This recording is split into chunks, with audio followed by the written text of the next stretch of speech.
સવારે ચા બા પીને આપણે જતા રહ્યા ઘરે નહીં ધોઈને આવીને થઈ ગયા અડ્ડે આવ્યા પછી વાત કરી ચા કોણ પીવડાવો.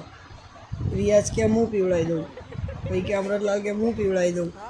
એમ કરીને ઝઘડો ચાલ્યો નાનો એવો, બંનેની મેટર થઈ ગયો. એના પછી પ્રફુલ્યો કે લાવો આપણે ચિઠ્ઠી ઉલાડી દઈએ. ફટાફટ એને ચિઠ્ઠી બનાવી દીધી. ચિઠ્ઠી બનાવ્યા પછી તો નામ લખવાનું ચાલુ કર્યું બધાને પૂછી લીધું.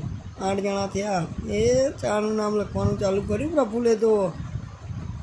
એ હવે જોવા ગયો ચિઠ્ઠી, રજિયાનું જ નામ નીકળાયું. એ રિયાઝ આવ્યો, ચિઠ્ઠી ઉલાડવાનું કર્યું. હવે બધા થઈ ગયા ભેગા, બોલાવી લીધા બધાને. હવે એ ચિઠ્ઠી ઉલાડી. હવે આપણામાં તો નીકળી ગઈ ખાલી. નામ આવ્યું રિયાઝનું. રિયાઝ ખુશ થઈ ગયો, એને ચા પીવડાવી દીધી એટલે.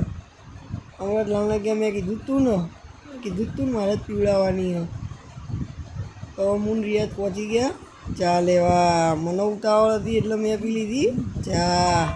પેલા ભાઈ કે બ્લોગર હાય, આપણે ફટોફટ પી લીધી ચા પીધા પછી પાર્સલ કરીને લઈ ગયા આપણે અડ્ડે ગયા. ભાઈ રિયાઝે ચા કાઢી, બધાએ ચા પીધી ને આપણે નીકળી ગયા આપણા